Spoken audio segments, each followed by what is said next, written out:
right, John.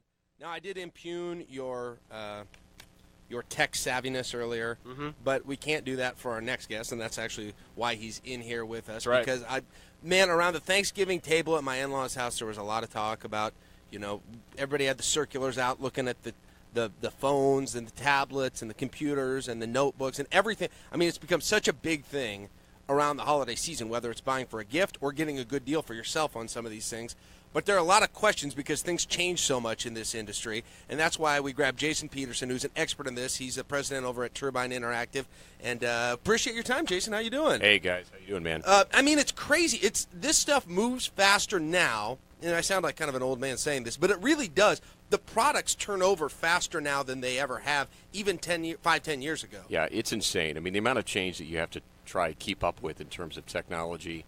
You're right. I mean, for a lot of people, it can be very frustrating. So you're just trying to figure out, where am I going to get my most bang for my buck, in terms of buying something that in 2 years it isn't going to already be outdated. Yeah. Is there such thing anymore as a timeless piece of technology, something that will last a little bit longer and not lose its relevance faster? I mean, I think you're right. It's kind of an oxymoron somewhat, but I would say that, I tell people that usually – the cheapest thing is typically that's you don't want to go lowball too much. I'm all about kind of that happy median.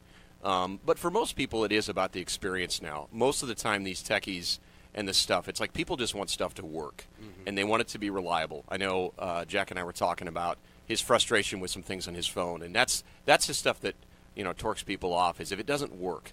So to me, it's really about the best experience and what you're trying to accomplish, and that's ultimately what we try to recommend. We can get into phones, but I think probably the big item that people talk about the most are tablet computers right now. And while they're certainly high-end, and I know not a lot of people are necessarily buying them as gifts, there are a lot of people that are maybe considering a purchase of these, maybe weighing it against a laptop as well. What's the status of these things now? Because a year ago, you had maybe 3 of these, the Samsung, maybe the Zoom, and maybe the iPad that were coming, and now it seems like the market's flooded. Give us an overview. Absolutely. I mean, this has been probably one of the quickest evolutions in terms of a product that didn't exist. I mean, more or less, yes, there was some crappy Windows tablets that kind of existed in the last 5 to 10 years, but in terms of until the iPad was introduced, that wasn't even really a market segment. But in terms of the adoption, it is sick. I mean, it's been faster than any other technology. You're right. I mean, the biggest challenge right now is there is a ton of options that are out there. I think the biggest one that's getting the most splash, other than the iPad, is the Kindle Fire, and it's a decent tab, and I'll talk a little bit about that. But it's, I think again, I myself included. I mean, with our business, we focus in kind of the techie marketing space, and we try to practice what we preach. And I didn't use tablets either originally, and I kind of dismissed the iPad as a toy, for my kids and stuff. But literally, I almost use that as my entire computer 90% of the time. Wow. So now part of it has to do with the way we run our business, but when I got the iPad 2, I got it as a gift. I was like, holy smokes, this is the real deal. And a lot of it has to do with the experience and the apps. I mean, it's about productivity. But then I've got a 1.5-year-old that we play the Elmo game, and I kid you not, that is like her favorite thing. The kid's learning. I mean, it's nuts. And if you think about it, it's about touch. I mean, let's consider, I'm kind of a history dude. So computers started with, the whole keyboard crap thing, and then you obviously introduced the mouse as an input device. Now you're talking about your fingers. So that's like very innate. So I think it is the touch technology is changing the way people interact. My 86-year-old grandfather, who was a farmer, no interest in technology, literally saw my iPad, started to use it. I showed him National Geographic's magazine that was interactive with videos, and he, no kidding, said, I want that. Wow. And I was like, unbelievable. That is game changer when you see that generation. I mean, the utmost respect. Oh, exactly. Anyone who, and I'm thinking, perfect example would be like my dad. My dad barely can operate the laptop computer that they have, or the home computer that they have. But if you can relate that technology to all age groups, then you've obviously made an impact. Have you made enough of an impact, however, to completely render the laptop useless? I wouldn't say so. I mean, I think there's still a place, for myself, for I'd say on-the-go usage, I think there's where the tablet really is a great aspect. Because, again, your phone can do a lot of those things, but it's in a small form factor. So being able to take notes, I know I've run into some bank presidents and some other CEOs, and once they've recognized that convenience where, gosh, I don't need to lug around a laptop with me, I think there's where the tablet's a great tool. But in terms of sitting down and getting stuff done, I still think there's definitely going to be a market segment for a tablet. Or as you've seen some of these tablets, they convert into kind of a laptop where they have then the keyboard and such. Right. We're talking with Jason Peterson of Turbine Interactive, talking tech. Okay, so let's look at the market now for tablets. Obviously, the iPad 2 is the big dog right now. Right. It's got, I'm sure, way more market share than any other competitors. Is there any reason to even look at any of the other competitors that are out there right now? I think so. I would say, depending upon your use, the reason right now the iPad has such the lead is because of the experience and the amount of applications. So you've got all these people developing stuff for it. Now, the interesting thing about the Kindle Fire is they're looking at this as a loss leader. So for them, they're all about content. So if you're looking for a tablet that maybe is more kind of a media piece, again, it doesn't do the iTunes thing, but you've got the access to the MP3s from Amazon. You've got the Kindle integration. You've got, all the Facebook and Twitter and all the different stuff. To me, in that aspect, I think that the Kindle Fire probably presents the greatest opportunity for a consumer success next to the iPad. The Kindle, to me, it comes across as like, what am I thinking of? The Palm products. The original smartphone, and it wasn't a phone, but the original, I guess, tablet-based device that was about the size of a phone was the Palm. And everyone was talking about how this was the next big thing. Yep. Of course, it got passed by as soon as we were able to integrate phone technology into it, more computer technology. And the Kindle was seen as, okay, this is the device that allows you to read books without having a book. Have they successfully then made the transition from just being that functionality to being, full-fledged tablet? I think it's right now, as a version 1, I think it's decent. I do think that the only thing I've heard is it's a little cheap in terms of its, construction. It's more plasticky. But, so far the reviews have been, from a user standpoint, it's been a good experience. Again, for those techie people, Amazon does run the Android, so any of the Android apps run on that. So I think, but the biggest challenge right now is that there's not as many. I think the latest count, there's over 100,000 apps for the iPad. So it really gets down to, what do you want it? Yeah. If you want like a Kindle with some extra, buzzes and whistles, then I think the Kindle Fire is a good option.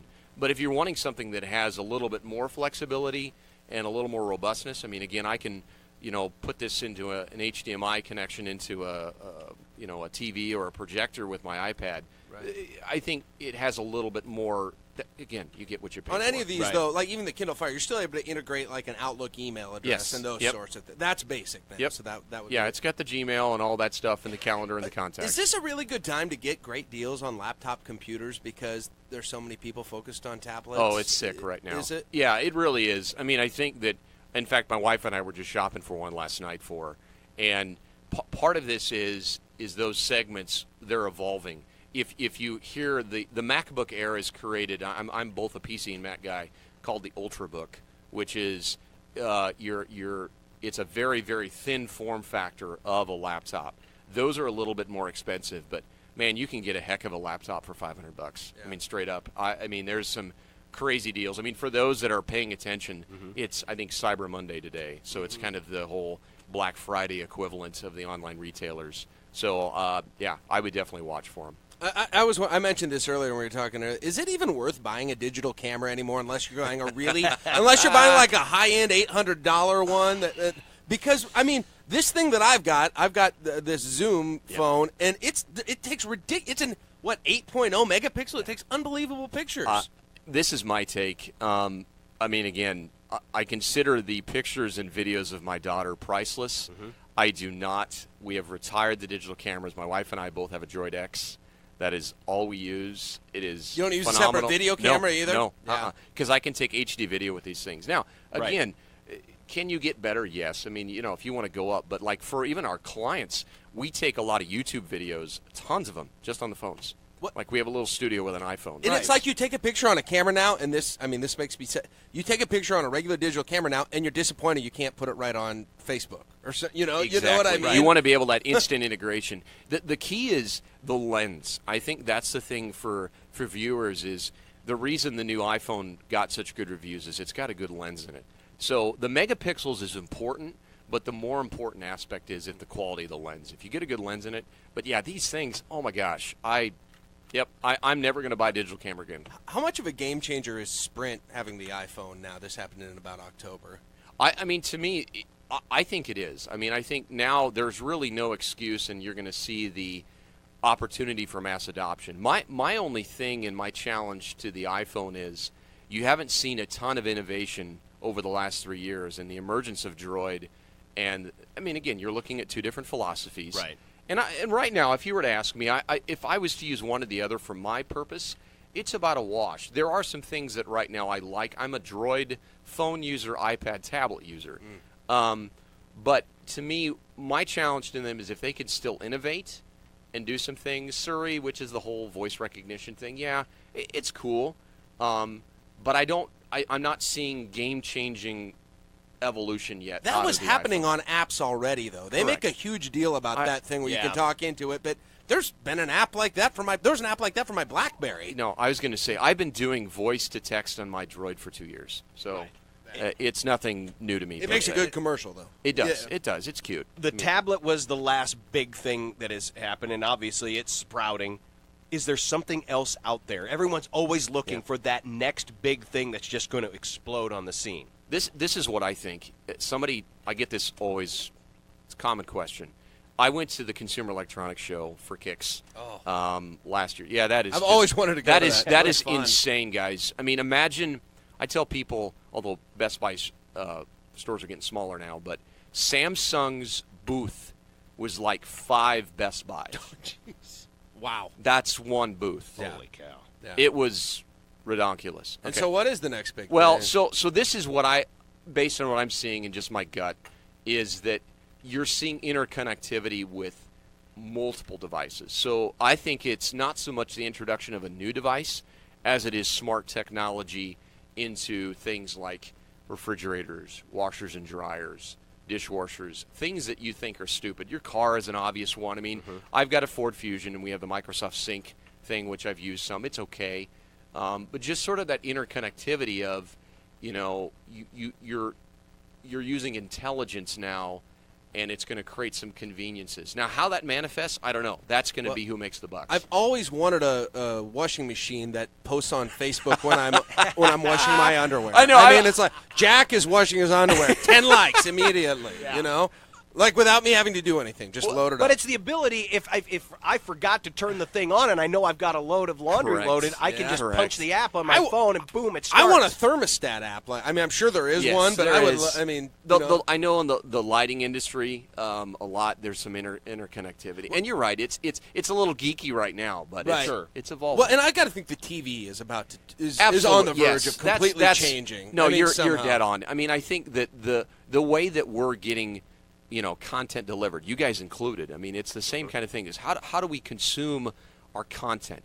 I mean, that's what I tell people. We're in the consumable content business. So that flexibility. I mean, I know I've used both. I've got Dish Network, but I stream my Dish. So I'm sitting, working in a room on my son who's going to be born. I've got my phone streaming my Dish so I can watch the football game in another room. Very cool. And by the way, at the gym. Good time to mention the KLIN app is available on your Apple, Android, and BlackBerry, and works very well. And you can listen right on your phone. Jason Peterson from Turbine Interactive. Cool stuff, great stuff. Well, we need to get you in again. Yes, we do. We only touched the tip here of all the things we want to talk about. Thanks so much, Jason. Yeah, thanks 8:53 on 1400 KLIN. Speaking of tech gurus, here's Kim Commando and her Digital Minute now on 1400 KLIN.